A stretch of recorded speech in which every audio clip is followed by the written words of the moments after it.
Hello, and welcome to another edition of Todd Talk, where we take teaching theory and turn it into teaching practice. In keeping with our theme for this month of 21st century skills, we'll be taking a look at creativity. 21st century skills are skills that transcend the classroom. They're not just used in the classroom; they're used in students' real lives. They're used in the future, and any jobs, any relationships they're going to have. So these are skills that they can learn these successfully, they will be able to navigate anything that they come across because they'll have these skills. Creativity is a big one of this because creativity is not something that we purposely teach in classrooms very much. We do things that require creativity, or we do things that might involve some creativity, but we're not blatantly teaching creativity. And yet, when you get out into the workplace, there's businesses in a lot of cases will be expecting people to be creative in what they come up with and what they devise and what they develop. And so knowing how to foster creativity in the classroom is something that can be very valuable as a teacher. So what does it mean to be creative, first off? So there are several different definitions of creative, and one is not necessarily right. There's no one universal definition. But one thing to keep in mind is that creativity is not just the artistic aspect. So a lot of people think creativity and they think they're a good drawer or they're good at art or whatever. Creativity has to do with the thinking that you do. How creative are you with your thinking? And sometimes this manifests itself through artwork. Sometimes it manifests itself through writing. Sometimes it manifests itself through a product that you have come up that others have not thought about. So to teach creativity is requiring students to think differently than people maybe normally would think. So to not take the most obvious answer, but to come up with an answer that maybe others have not thought about or looking at it in a different way. This is what the general idea of creativity is, and what you should be looking at in your classroom is providing opportunities for students to tap into this creative thinking skill. So here is a creativity quiz developed by the faculty at Northwest School of Business. You see the address here. I would invite you to go onto this website and to take this test to see just how creative you are. Creativity is also one of those things that when we self-assess ourselves, sometimes we're not necessarily accurate. So we might consider ourselves to be creative, very creative person, but in actuality, we're not as creative as we thought, or vice versa. We might not think ourselves as being creative, but in actuality, we think very differently and we are very creative. So this is just an awareness, creating awareness in how creative you are as a person. And so this is a free test, doesn't cost a thing. It's for adult learners, but it can help you just get more metacognition of how creative you are, because teaching creative thinking does involve a bit of creativity. So as the teacher, you have to be creative in your lessons that you come up with, the products that you allow students to do, lessons that you're teaching them. So how creative are your lessons? So how can you serve creative thinkers, or how can you help someone who is a creative thinker in your classroom? So there's numerous things you might try. One strategy is reversing the question answer paradigm. So basically, instead of asking questions to which there's a correct answer, you ask students to create the problem. So Model United Nations is one I think that does this very nicely. So you pick a country and you find a problem that exists in that country. And then you have to come up with the answer to that problem. So students are not only generating the solution, they're generating the problem as well. So some examples I've given here is, how can we grow vegetables without using pesticides? So that would be a question that a student might come up with, and then they try to develop answers that will help them to do that. Or how can we feed the world's population in a sustainable way? You notice that these are like problem-based learning questions where you're challenging students to think about a bigger problem than just maybe a math problem, or how to conjugate a verb, or how to translate something from a language. You're asking them to be creative with what they come up with, and creative solutions are what make the world go round. So Apple is a perfect example of creative solutions to common things. So they came up with lots of different solutions that others had not thought of, and so they were very innovative as a result. A second strategy you can use is what's called inquiry-based feedback.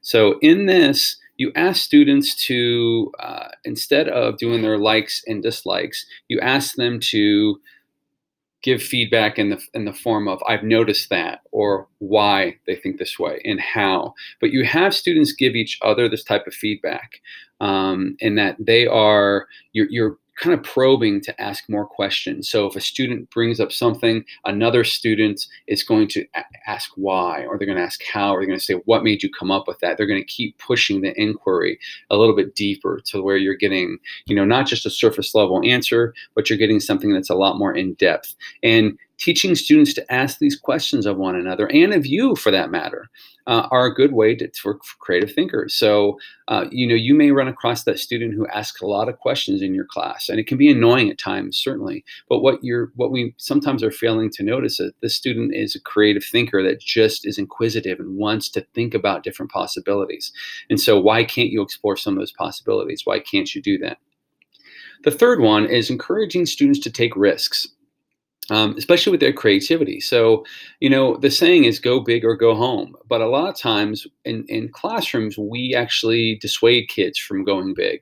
We want them to take the safe way. We want them to be compliant. We want them to make sure they get their work in on time, and they want it to be orderly, rather than having students take risks and be creative. But when you look at like some of the most creative minds out there, they all took risks, whether it's Bill Gates or Mark Zuckerberg, or Vincent van Gogh or Albert Einstein. These guys all, and Madame Curie, and they're all of these people took risks and were very creative with the way that they took their risks. And so having assignments that allow kids to fail and yet not be punished for that is very valuable. This will encourage them to take risk, and it will encourage them to use their creativity to try to come up with something that maybe not is the most obvious response to a question or a response to a prompt, but they're going to think outside. And so what you're going to get is really interesting responses or really interesting products as a result. And that's what we want to encourage kids. I mean, you put that kid out in the real world, in the workplace, and they're coming up with creative solutions to problems that their work is coming up with, and that person is going to be extremely valuable. The fourth is using art strategies. So I know I said that art is not necessarily, creativity is not necessarily art, but art is definitely one way that you can express creativity. And myself, I am not an artistic person, but I think pretty creatively. And so when it comes to artwork, it may not look pretty, but I'm definitely going to look at it a different way. So one way to do that is what's a collage. And this is to take different images and put them together and make connections between these seemingly unrelated objects. So this is a great one in that it allows them to make connections to maybe things like words or numbers or scientific elements. But what you're doing is you're putting these random uh, ideas on this board, and then you're asking the students to come up with creative, connections. And the interesting thing is that one student may have a connection this way, and another student might see it as this way. And so there are different ways that you can do this. Second art strategy that you can consider is what's called a pareidolia.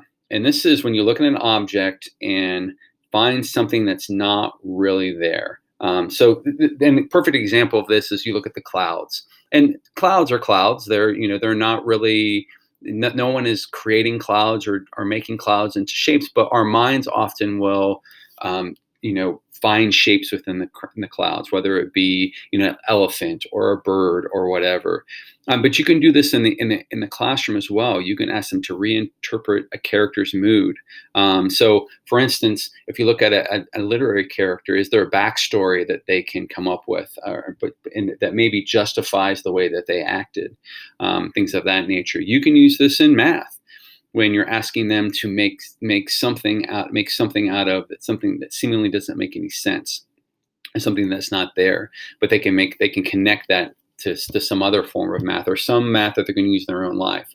So using art strategies are a really good way to foster creativity in the classroom. And it doesn't just have to be an art class. Sometimes it can be a drawing, but again, you have to be careful in that when a student is doing a drawing, are they truly learning from that drawing? Or are they just learning how to draw? You want to access the thinking aspect of their mind. So it's not that they're just drawing this or painting this or whatever, but they are thinking creatively. They're doing something different or something that's not the norm.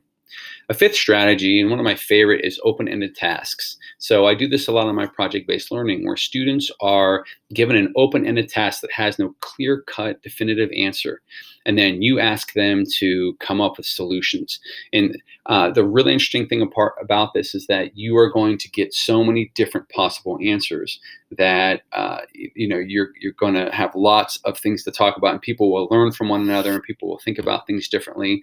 But these open-ended tasks are really good because it doesn't have a ceiling. It allows kids to go as far as they want to go and explore as much as they want to do. So this is a nice, deep, rich activity to foster creativity, because if a student, comes up with a solution immediately, you might want to push back. Is that your best solution? Can you think of a more creative solution? I do destination imagination with a lot of my students, and I like destination imagination because the tasks are very open-ended. So kids can interpret it in lots of different ways. And then they have to use their creativity to show what their solution was and how they came up with that. And so open-ended tasks are a great way in your classroom that you can do this. And it doesn't have to be a large project. It can be like a problem of the day, where you ask them about something, to think about something that's open-ended. So, you could put on the board, how would you solve hunger in our city? And have them ponder that and have them think about that and come up with creative solutions for that. So you can use the creative problem solving process in your class. This is a structure that you can use. And there are basically 6 stages to the creative problem solving process. But if you take an assignment and kind of run it through this, then you can pretty much guarantee that by the end, the students have had to tap into their creativity. So you can see, you give them an objective. And oftentimes it can be very messy. Again, open-ended, it's not clear-cut. And you challenge them to try to find a solution to this. So then the second step is that students are fact-finding. So they may be doing research, they may be doing interviews, they might be doing other things to collect data that is going to go towards a solution to this problem. So the third aspect of this is problem solving, where they examine lots of different possibilities for how to solve this problem. So there's not just one, but they're brainstorming all sorts of possibilities. The fourth one is idea finding. So once you have taken these problems and you have maybe hundreds of these or dozens of these, you try to boil it down into an idea that is actually both plausible and creative. So, kids can be, sometimes their creativity cannot be realistic. So I have students that will say, when they're doing invention convention, they want to have an invention where you drink a potion, you're able to fly. Well, we don't have that, that technology right now, or that ability right now. So, we go back to the problem, and what problem are they trying to solve? If it's flying, then maybe there's some other method or other solution to come up with a way for us to be able to fly. The fifth one is solution finding. And this is narrowing it down to the single solution that you feel is best going to answer this solution or this problem. And so this is going to mean having to defend yourself.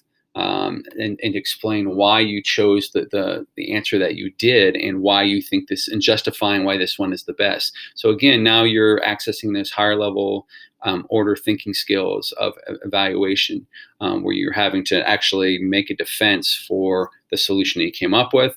And then the sixth step is basically acceptance finding, which means, what is your plan for putting this into action? So if someone were to replicate your solution, how would they go about doing that? You need to make it clear cut. These are steps you might go through in order to get to this solution. And these are things that you could do. But what this process does is it allows for creativity, while at the same time giving a structure and allowing students to be able to use their creativity, but at the same time having to focus it into something that could be very usable.